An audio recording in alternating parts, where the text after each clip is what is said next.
Rabindranath Tagore's poem Freedom.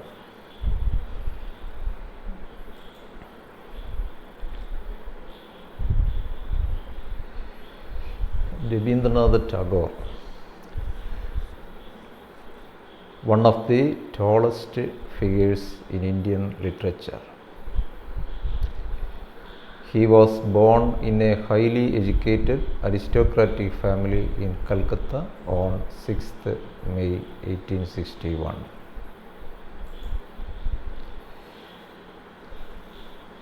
Rabindranath Tagore received a Nobel Prize for Literature in 1913 for his work Geetanjali. He began writing poems at the age of 8. He became the first Asian and non-European to receive the Nobel Prize for Literature in 1913 for Geetanjali. He returned the honor of knighthood conferred on him by the ruling British government in 1915, protesting against their imperial policies in India. Rabindranath Tagore returned the knighthood conferred on him as a protest against the imperial policies of the British in India. His role in Indian education is seen in the foundation of Vishwabharati University.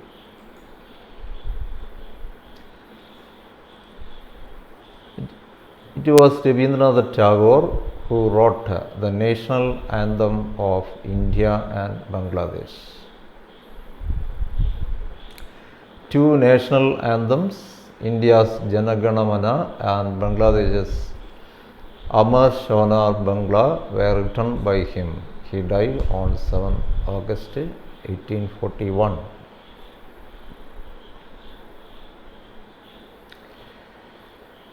Tagore is referred to as the Bard of Bengal.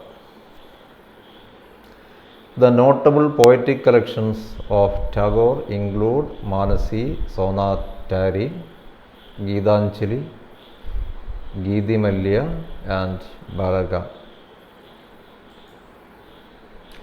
Geetanjali is a collection of 103 untitled poems selected from his own writings in Bengali and translated into English by the poet himself.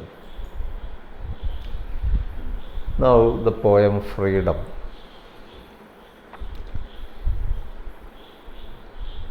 We see Rabindranath Tagore's concept of freedom in this poem. Freedom from fear is the freedom I claim for you, my motherland. Freedom from the burden of the ages, bending your head, breaking your back, blinding your eyes to the beckoning call of the future. By freedom, Rabindranath Tagore does not mean political freedom alone.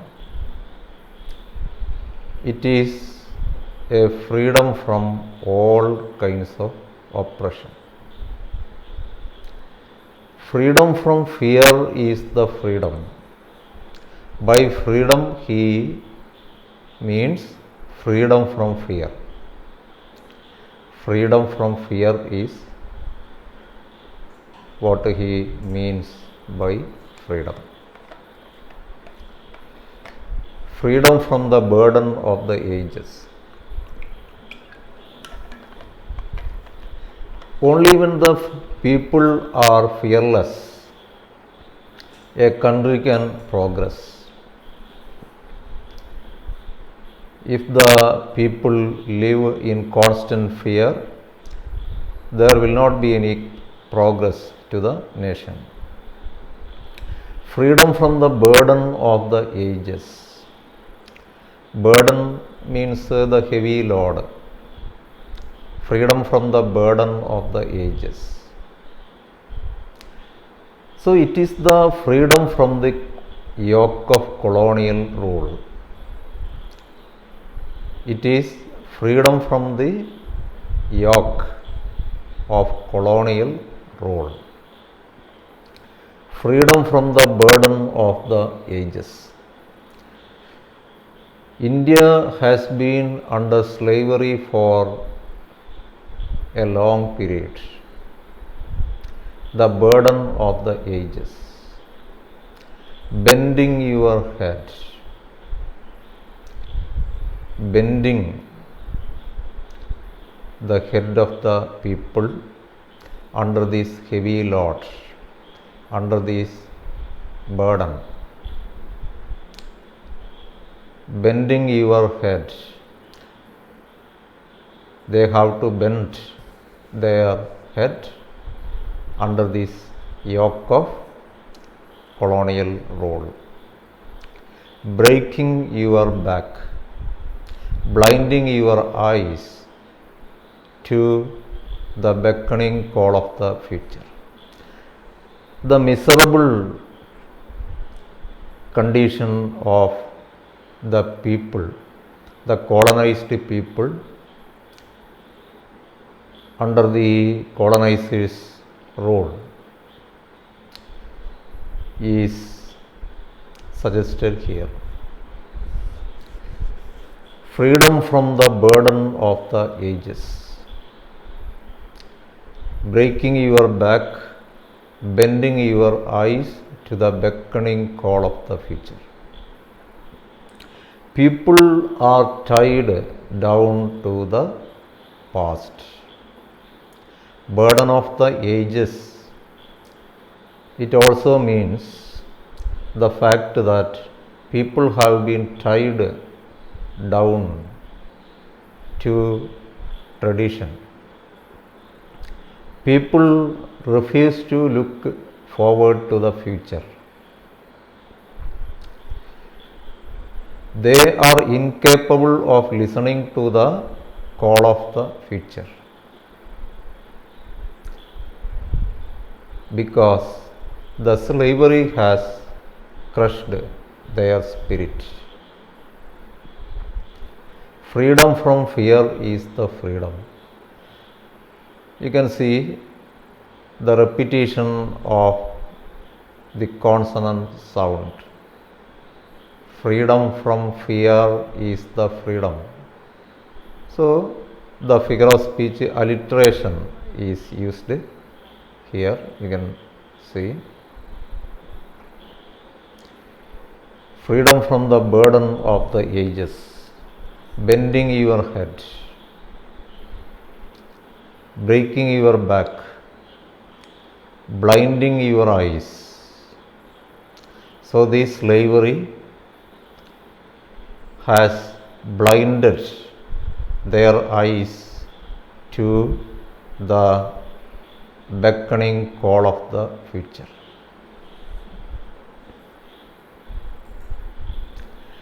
Freedom from the shackles of slumber. Shackles means chains.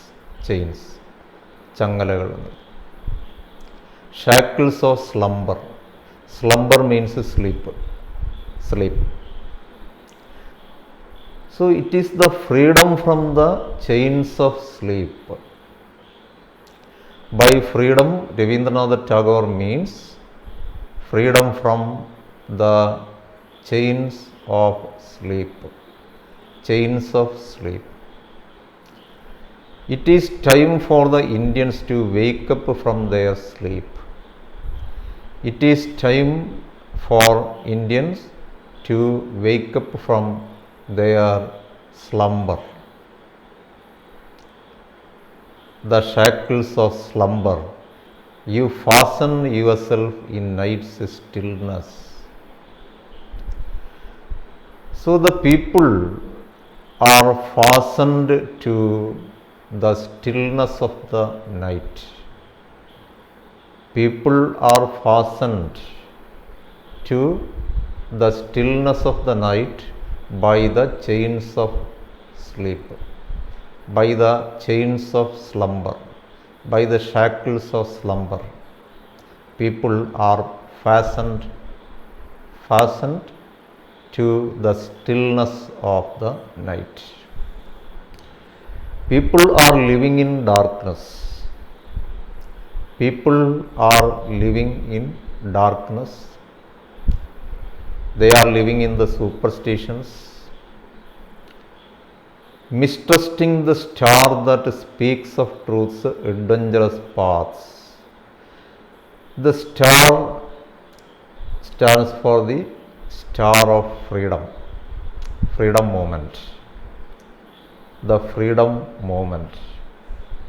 The star refers to the freedom movement. People mistrust the star. People look at the freedom movement with suspicion, with mistrust. Mistrusting the star that speaks of truth's adventurous paths. The star that speaks of the adventurous journey is mistrusted. The star that speaks of truth. People mistrust the freedom movement. They look at the freedom movement with suspicion. Freedom from the anarchy of destiny. Freedom from the anarchy of destiny. Destiny means fate. Fate. So it is the freedom from the passive submission to the fate. By freedom, Rabindranath Tagore means freedom from the blind and passive submission to fate. Freedom from the anarchy of destiny. People believe that this slavery is predestined. Predestined.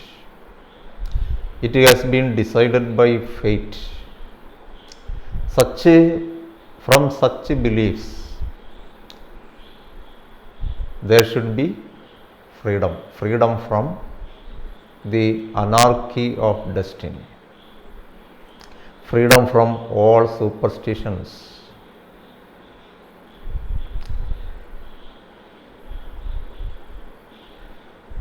Whole sails are weakly yielded to the blind, uncertain winds.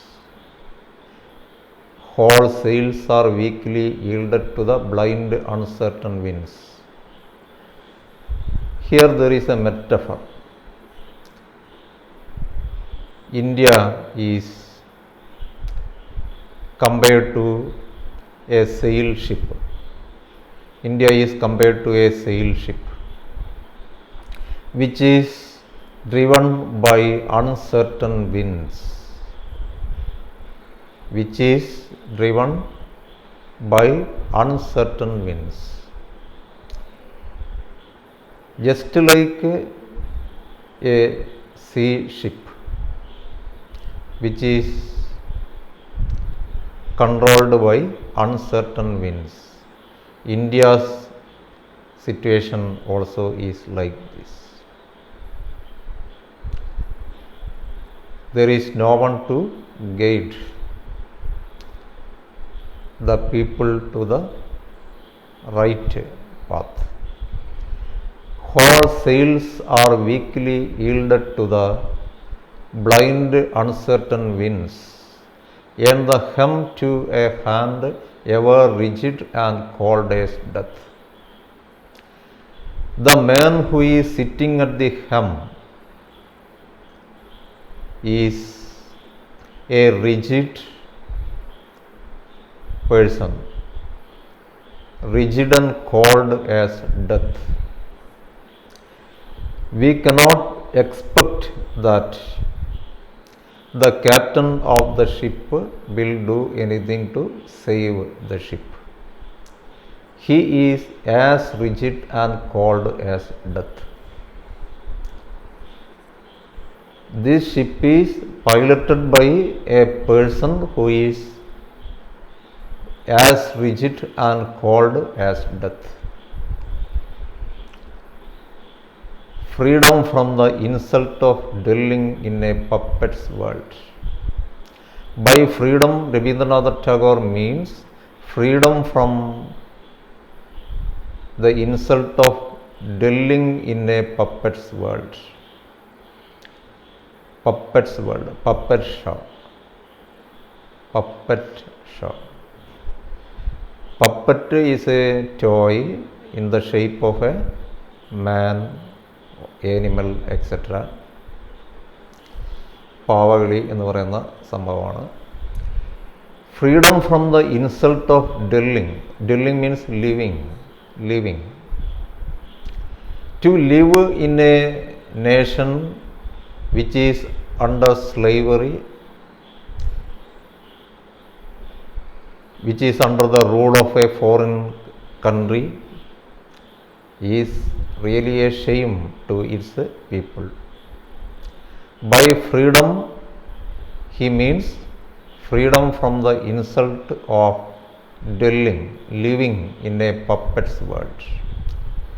In the puppet show, the puppets are controlled by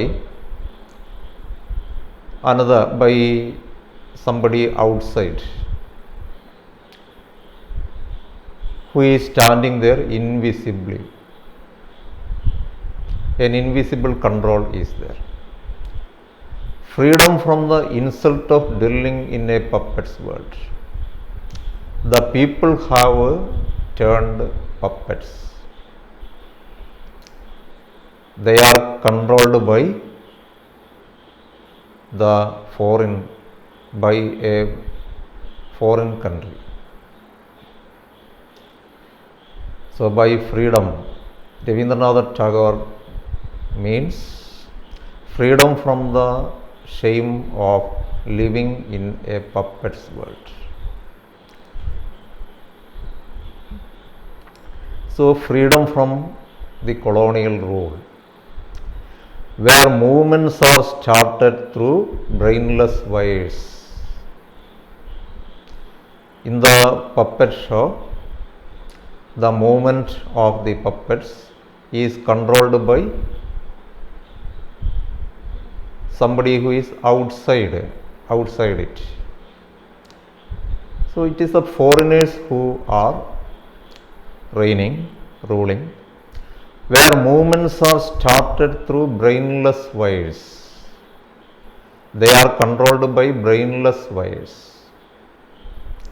So the people are not capable of thinking for themselves.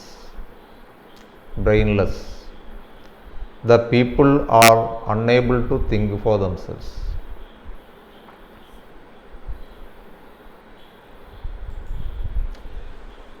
Repeated through mindless habits. By mindless habits, the poet means irrational customs and practices. Irrational customs. So submission to such customs, repeated through mindless habits. So majority of people live in superstitions. They are not able to think rationally. They are tied down to tradition, tied down to all types of superstitions and also irrational customs. So Tagore wants freedom from all such a narrow mindedness, where figures wait with patience and obedience for the master of show. The puppets, in the puppet show, the puppets obey with patience. With patience, they obey the master of show. They obey the puppeteer. They obey the puppeteer with patience. There is no resistance. To be stirred into a mimicry of life. Mimicry of life means unreal life. Unreal life. They have to lead a mimicry of life. So they are totally controlled by the colonizer. They are unable to think for themselves. They are incapable of any thought or action. So from all these things, India wants freedom.